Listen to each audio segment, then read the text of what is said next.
But I think what was most telling to me in this particular visit, and the speaker alluded it in the segment that you just ran, is that the federal government is literally suing and fighting the state of Texas's efforts to try to enforce the border security, to prevent illegal immigration to their state. They're trying to be the path of most resistance in Texas, the largest portion of our Mexican border, as you know, and they're literally being sued and fought by the federal government.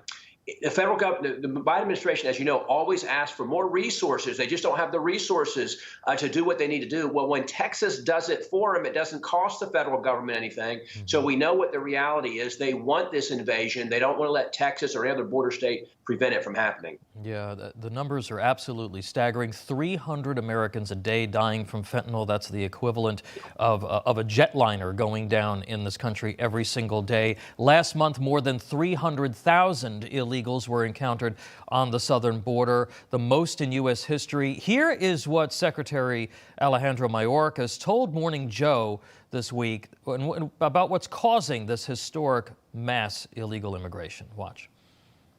Border Patrol in the month of December processed more migrants entering the United States illegally than any month in the history of that agency. Why is that happening? How do you explain it?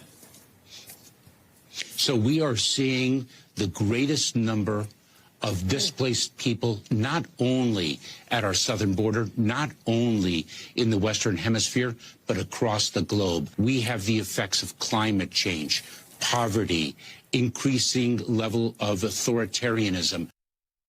Climate change was the first thing that he came up with, and he said, this is happening everywhere. This is not really a big deal. It's not a U.S. problem. It's going on all over the place. Your response? He's simply a clown.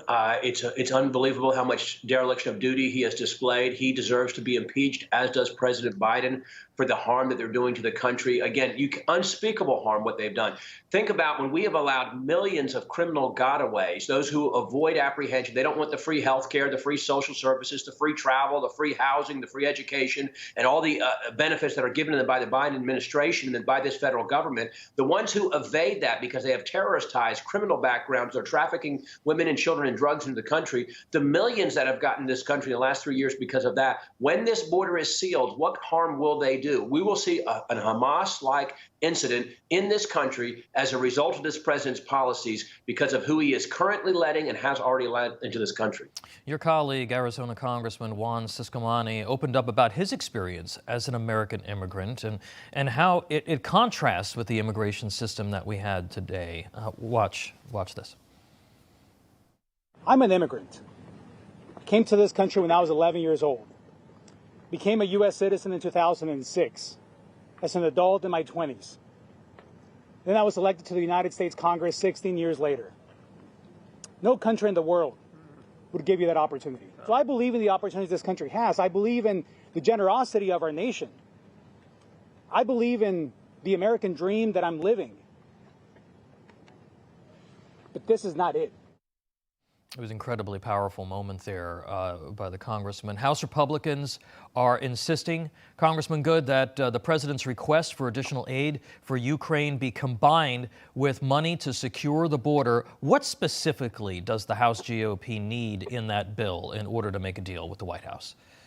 Well, the House needs to hold firm that our position is the bill that we've already passed, H.R. 2. It is a border security bill. We need not the strongest border security bill in the history of the country. It codifies into law the great policies that we're working under the Trump administration.